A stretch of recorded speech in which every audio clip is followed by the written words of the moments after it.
आज कौन एमती है जे आमको आज आम गाँ मशाणी रे बुलिया पड़िला। ଆପଣ ଭାବୁଛନ୍ତି କି ଆମେ ଶ୍ମଶାନକୁ ଭୂତ ଉଠେଇ ଯାଇଛୁ? ନାଇଁ ଆଜ୍ଞା, ଗାଣ୍ଡି ଫାଟିଯିବ ଆମର, ଆମେ ଭୂତ ଉଠେଇବୁ।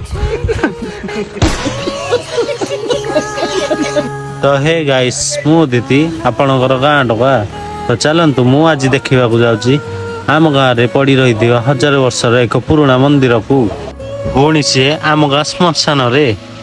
आज्ञा हाँ, ये सही पुराना 1000 वर्षर मंदिर जहाँ आम गाँ श्मशान रे पड़ी रही। सेतिपाई आज आमको आम गाँ श्मशान को आसिया पड़ता।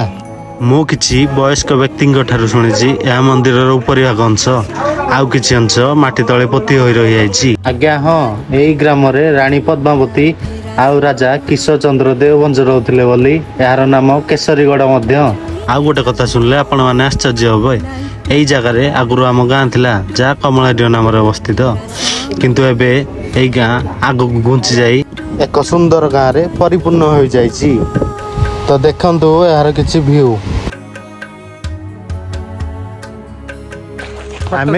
आमे खाली खास आसीदिलु एही पुराना मंदिर को आपणक लोकलोचन को आनिया पई। आपण भी केबे बुली आसंतु ए मंदिर पाखक देखि जांतु। डरिवार किछि नाही, जदि डरिवार अछि हमकु नेकि आसे। तो रहउची जय जगन्नाथ। देखा बा गुटे मिनी ब्लॉग रे। जदि वीडियो भल लागुची लाइक कमेंट फॉलो गोटे कर दियो। यूट्यूब रे जदि देखुछ गोटे सब्सक्राइब कर दियो। जय जगन्नाथ रहिली।